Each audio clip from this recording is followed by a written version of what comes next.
Assalamualaikum. Assalamualaikum Pak RT. Waalaikumsalam. Mbak Frida. Ada apa ini Mbak Frida? Iya nih Pak RT. Assalamualaikum. Boleh masuk Pak RT? Wah boleh dong. Masa di rumah Pak RT nggak boleh masuk? Moga-moga legal-legalin.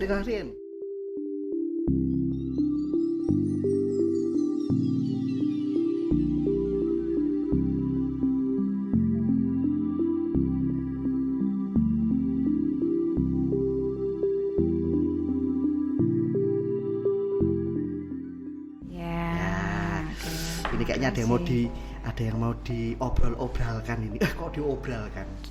Iya Piye nih, Ibu? Piye Bu Frida? Wah, aku manggilnya Mbak aja nih ya. Iya, sis. Oh, sis. Oke. Iya, nih, Gimana Mbak Frida? lagi mau pengen sharing-sharing ini Pak RT. Gitu. Boleh. Iya nih kondisi zamannya ini loh. Kok dari kemarin sekitar kita ini rame-ramenya kok didengung-dengungkan itu perempuan Pak RT. Waduh. Tapi perempuan ada di bidangnya, ada di bidang bisnis, bidang pendidikan, bidang politik. Wah. Nah yang lebih asik lagi itu sekarang itu. Gimana kok tuh? Ya di bidang politik itu kok nggak banyak ya perempuan. Loh, kan banyak tuh Mbak. Sebentar Mbak. Sebelum ngomong ke situ, aku kan ini tuh Mbak. Aku kan juga mau ini dulu. Kita harus intermezzo sebelum kita ngobrol ke situ. Intermezzo pertama. Sebelum masalah politik.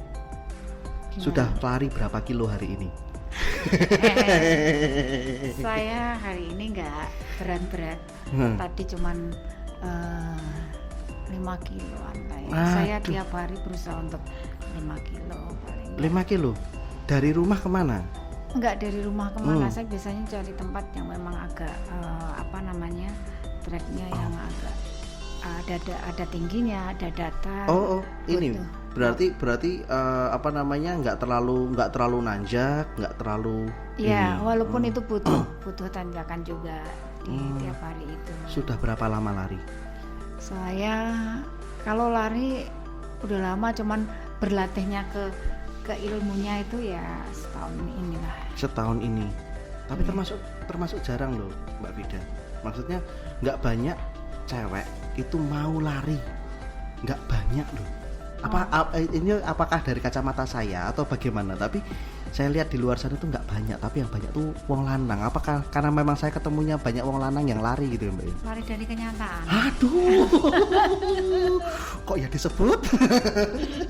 Iya, kalau sebenarnya perempuan banyak juga ya yang sekarang mulai berlari karena hal yang untuk kesehatan. Covid kemarin kerasa banget ketika orang akhirnya mengatakan bahwa sehat itu mahal.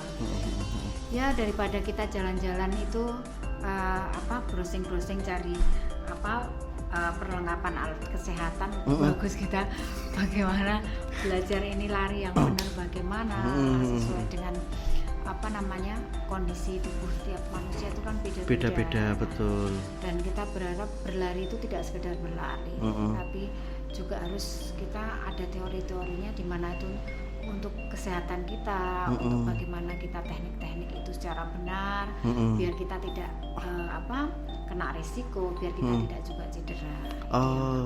Yang penting itu. Ya. Nah, kalau lari itu komunitas atau dilakukan sendiri atau bagaimana? Saya ada komunitas, Ada komunitas. Nama komunitasnya apa? Melayu Jogja. Melayu Jogja. Yeah. Kalau ada orang krungu Melayu Jogja itu ada dua ya. Melayu tuh lari dan Melayu dangdut ya. Ini Melayu. Jadi Melayu. Oke. Lari. Kita memang lebih kepada membiasakan bahasa Jawa.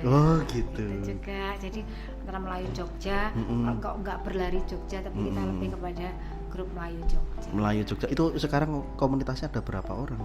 Itu sangat banyak karena kelompok di Mandala Krida. Jadi di Mandala Krida. Ya, itu kelompok pelari lawasan sampai pelari yang hanya berlari ya pengen berlari aja gitu. Pelari lawasan itu maksudnya pribon?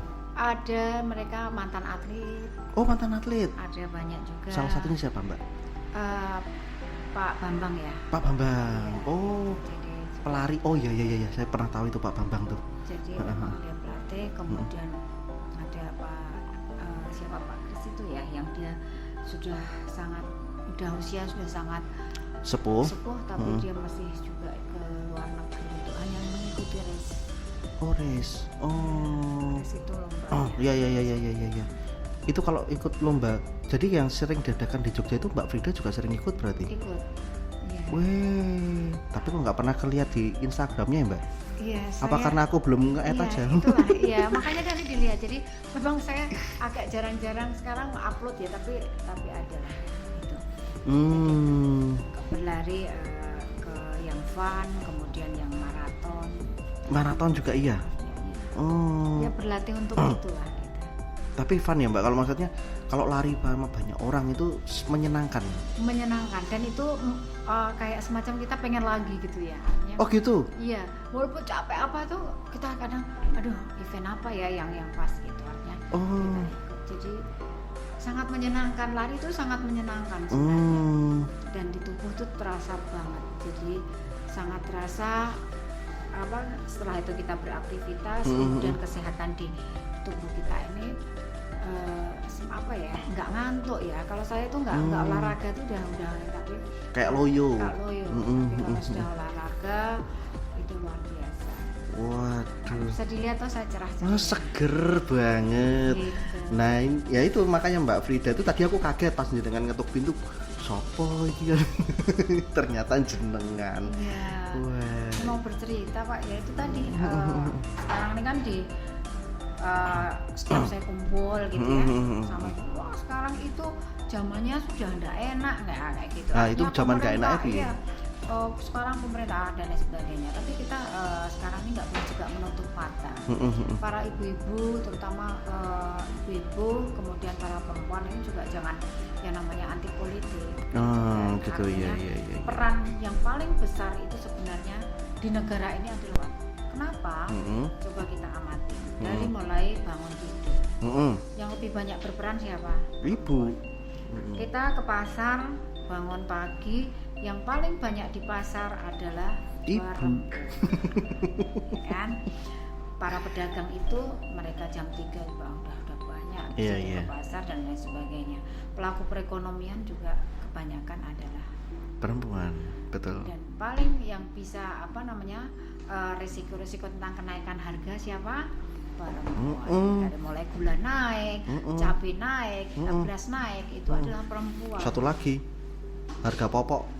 Ya, harga susu gitu kan, artinya untuk yang mengurus semua itu adalah perempuan. Di sini saya ingin bercerita bahwa peran perempuan ini sebenarnya sangat penting sekali, krusial, sangat penting. Bagaimana dia bisa menghadapi dari itu semua, tak lepas dari yang namanya aturan di mana itu diatur di politik, artinya seperti itu. Nah, tapi Mbak Frida sendiri terjun ke politik sejak kapan? Saya terjun ke politik sejak udah aktivis pada waktu itu 98 masih kuliah. Jadi pada waktu itu kondisi kita karena saya senang ya politik lebih kepada passion. Jadi politik lebih kepada passion. Oke. Itu hati. Jadi ketika kita bekerja apapun dengan hati itu rasanya ya enjoy aja. Kecewa ya lari. Ya kayak orang berlari itu ya. Orang berlari itu kan berat rasanya. Kalau kita coba bangun tidur habis subuh tuh paling enak, kita mesti orang tidur lagi ya. Iya, Padahal betul. itu berbahaya. Ya kan? Kenapa bahaya? Dari segi kesehatan adalah sangat berbahaya. Organ tubuh kita. Jadi lebih bagus habis subuh istirahat bentar ya, jangan tidur lah itu kita berolahraga. Gitu. Itu kunci untuk kesehatan. Healthy-nya di situ ya. Makanya istirahat yang cukup. Tapi politisi kan biasanya nggak cukup istirahat. Betul. Kadang-kadang jam 2, jam 3 habis ngopi terus tidur. Ya. Jam 7 sudah bangun lagi, ngopi lagi, jalan itu lagi. Bahayanya di situ kalau tidak diimbangi dengan ada olahraga kecil paling tidak, kemudian makanan-makanan yang memang yang sehat. Sehat tidak harus mahal. Oh gitu. Nah sekarang gini, dulu kalau lari itu sudah dilakukan sejak lama, sejak sebelum berpolitik atau setelah berpolitik atau saat berpolitik? Saya dasarnya dari dulu suka beraktivitas ya, artinya olahraga apapun tuh memang sudah dilakonin gitu. Oh gitu. Ya. Pantas. Ya. Jadi ketika kayak orang lagi aktif sepeda, saya sebelumnya sepeda sudah lama. Oh gitu. Ya, saya juga bersepeda. Derek juga, maksudnya ikut juga. Ada komunitas. Ada juga, oke. Jadi bersepeda, kemudian berlari. Kok jadi musim ya, artinya kok jadi musim berlari itu menjadi sebuah habit sekarang. Kemudian malah orang menggunakan kesempatan itu untuk hal apapun. Dari marketing semua itu sebenarnya di urusan lari ini sangat luar biasa. Betul. Gitu kan. Apalagi jenengan terjun di politik kan? Iya. Dan pengikutnya luar biasa lari itu, karena dulunya lari itu dianggap olahraga murah ya, karena memang bertanggung jawab, tapi sekarang kan lebih ya itu masalah ini juga sih, masalah selera juga. Manusia sudah melakukan lari, mungkin dia diimbangin harus menggunakan sepatu yang benar, menggunakan baju yang benar. Itu adalah di tingkat kesenangan aja sebenarnya. Aduh, lah iya baru mau aku ngomong tuh tadi, kalau bilang olahraga murah, ya nggak mungkin lah, sepatunya lari aja kadang-kadang harganya juga puluhan juta kan gitu tuh. Iya betul. Ya itu tergantung ya, artinya tingkat profesional dan tingkat jenis larinya memang ada. Kalau mau berlari secara nyaman, apapun ya, kayak kita sekolah aja kan ada ya namanya tahapan belajarnya juga ada. Di sini juga ada. Orang lari dengan menggunakan mungkin yang sepatu untuk latihan sama sepatu yang race itu juga beda. Ketika untuk maraton sepatunya beda lagi. Ya, untuk jarak tempuh itu juga mempengaruhi sepatu itu juga. Kemudian recovery pas kita harian habis itu juga dalam keseharian harus menggunakan sepatu apa. Itu kalau diikutin loh, kalau itu memang kita harus mengikuti secara, bukan bergaya atletik sebenarnya, tapi itu masuk akal. Masuk akal, makanya itu tadilah kita harus menabung gitu ya. Tapi sekarang banyak kok produk dalam negeri juga sepatu ini sudah mulai ngangkat ya. Iya, sudah mulai ngangkat. Nah, tapi gini, berarti kalau Mbak Frida itu tadi, kita balik lagi ya Mbak Frida ya. Jadi kan kemarin berarti sebelum nyalek itu juga sudah sering olahraga berarti ya? Udah, kalau nggak olahraga nanti nggak kuat secara hati dan. Aduh, kok malah curhat? Iya Pak, gitu. Aduh. Karena politik itu apalagi perempuan. Gitu. Makanya saya pengen banyak perempuan lagi yang terjun ke dunia politik. Jadi, kenapa? Dia harus tangguh ya. Sekarang ini kita melihat itu banyak sekali orang sudah nggak tangguh lagi. Kenapa tuh nggak tangguhnya? Kapok biasanya. Sekali nggak jadi udahlah gitu. Terus nyalain kemana-mana. Karena kita kurang bebenah diri. Bagaimana ke depan. Kalau tidak ada ibaratnya perempuan yang dari sana mau bicara tentang kebijakan tadi, itu dari mana? Para laki-laki oke, dia tahu, tapi mereka kurang merespon tentang hal-hal yang berbau tentang perempuan. Oh gitu. Itu yang terpenting. Emansipasi itu tadi ya. Ya, lebih kepada kesetaraan ya. Kesetaraan.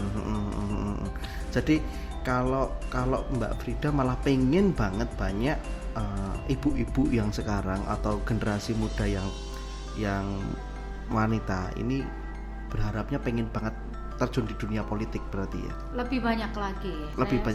Saya melihat sekarang anak-anak muda ini, khususnya anak-anak perempuan ini, daripada mereka mungkin mereka lebih ketertarikan itu kepada ekonomi kreatifnya.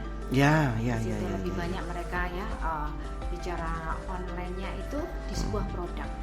Tapi kurang banyak, setelah saya itu kadang ngamatin gitu ya, itu kurang banyak mereka membicarakan hal politik itu, tentang hubungan politik itu dan apa yang dilakukan dia ke dalam sosialnya.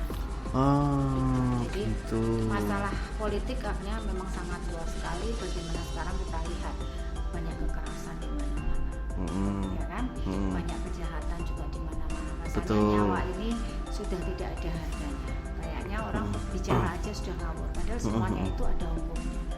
Semua itu ada aturannya. Bagaimana perempuan itu mengatakan bahwa sekarang ini kok orang enak beli, mereka nawar. orang tuh gitu lah. Memang sekarang mereka kurang mengerti tentang itu.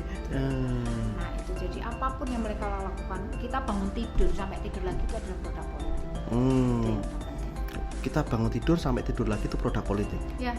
Oke. Yang kita pakai semuanya produk politik. Lah contoh kasus apa nih? Baju. Baju. Produk politik enggak? Ketika mereka itu masuk ke dalam aturan-aturan satu ada pajak. Oh iya. Aturan tentang bagaimana itu merek. Oh Produk iya. politik. Branding ya. Iya. Oke.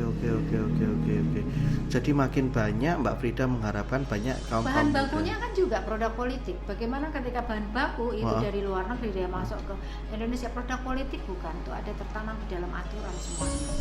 Itu aturan itu termasuk produk politik. Yes. Oke. Aturan barang dari luar masuk ke dalam itu yang atur ya produk politik. Gitu. Apapun semuanya produk politik, mau berlari lomba dan lain sebagainya itu adalah produk politik. Oke. Jadi jangan anti politik, apalagi generasi muda sekarang, anak-anak Gen Z, itu juga jangan terlalu cuek aja.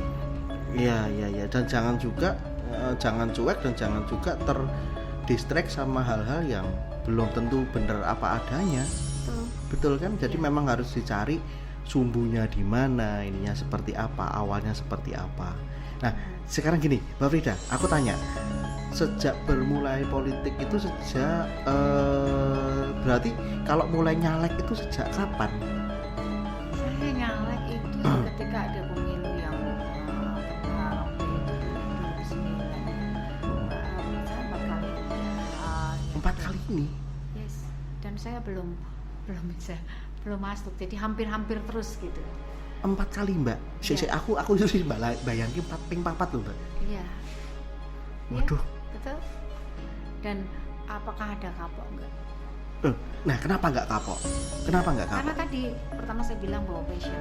Ketika ada hal yang satu hal yang kita belum dapat tuh ada hal yang memang itu belum bisa keraih. Nah, saya tipe orang yang kalau punya keinginan itu saya harus bisa mewujudkan, bukan kok harus kekuasaan, saya harus bisa meraih itu paling tidak jadi apa gitu. Jadi apapun itu ya seperti lari tadi, itu kalau kita hanya ingin aku besok ini tapi nggak dilakukan sama aja. Kalau ngomong aku seneng tok gitu ya, tidak ada teori-teori yang juga. Ketika kita mau bicara politik kita tidak pernah baca literasi, ya kita kelihatan pekok. Iya betul, iya sih. Iya kan, gitu. Jadi kayak gitu itu yang pentingnya bagaimana kita seneng dulu. Ketika melakukan seneng itu kita tidak akan, karena siapa lagi yang akan itu. Kalau sekarang saya lihat tuh mungkin orang ngapain toh kayak gitu, nanti sudah habis loh usia misalkan kayak gitu. Masanya udah habis loh gitu ya. Nggak ada masa yang habis. Artinya kalau saya punya teori seperti itu, bolehlah masa itu mungkin hanya milik seseorang, tapi saya berprinsip bahwa setiap masa saya harus ada. Iya. Jadi kan ada prinsip bahwa setiap masa ada orangnya, setiap orang ada masanya. Kalau saya, tapi Mbak Frida setiap masa ada sayanya. Tadi gitu lah. Jadi, Oke, pede. Iya, kita aja kan, kita harus itu. Jadi kita harus mengikuti itu, makanya belajar ketika ada rayalah ilmu itu sampai setinggi langit. Belajar itu tidak pernah berhenti. Dan kita perlu belajar itu setiap waktu. Jangan pernah aku tahu kok mau cokai. Aku tahu ya memang ada ilmu yang itu adalah ilmu yang tetap ya, nisbi itu hukumnya kan gitu. Itu hukum teori yang itu secara fisik memang itu ilmu pasti, namanya ilmu pasti. Itu ada, tapi ada yang namanya ilmu sosial. Yang itu ada dia bisa berubah, yang dia bisa mengikuti di zaman ini dan lain sebagainya. Dan kita harus bisa ngikutin istilah anak-anak sekarang apa gitu ya. Dan itu harus apalagi zaman sekarang ini banyak singkatan ya gitu ya. Contoh Mbak Frida. Ini karena terlalu banyak sering ngumpul sama anak nom iki, cah nom iki. FN aja yuk, FN gitu kan gitu. FN FN aja lagi. Jadi orang suruh cerita nyaman. Jadi sekarang artinya apa? Dan saya tidak suka itu. Saya lebih senang orang itu bicara itu ada face to face, gitu ya, bicara secara langsung. Tapi ya itu sekarang ini istilah tuh FYP, istilah itu kan POE. Jadi semua tuh harus ada. Kita harus tahu itu. Kalau enggak kita gimana? Ngikutinnya gimana? Apalagi politik. Oh, ada bahasa lain juga. Maksudnya bahasa yang berkembang juga di dalamnya. Iya dong. Ketika kita bicara ini mau menyebutkan apa, masalahnya apa, itu kita harus paling tidak kita tahu itu. Iya. Yang kita hadapin itu adalah masyarakat. Yang mereka notabene itu adalah bukan orang-orang yang generasi di generasi kita aja, tapi banyak generasi tadi. Gitu kan. Ya kalau kita berhadapan dengan seorang petani, apa kita harus tahu seluk-beluk tentang mereka. Betul. Kita harus tahu juga gaya-gaya mereka, biar kita masuk di dalamnya. Kita bicara dengan mungkin seorang mungkin di situ ya, kita jangan bicara yang sama tadi mungkin bersinggungan dengan juragan-juragan yang dia punya peluru. Oh ya, betul. Jadi itu yang harus kita maknai bahwa politisi itu kadang kita bisa menjadi muka yang banyak sekali. Mencoba selalu berusaha memantaskan diriku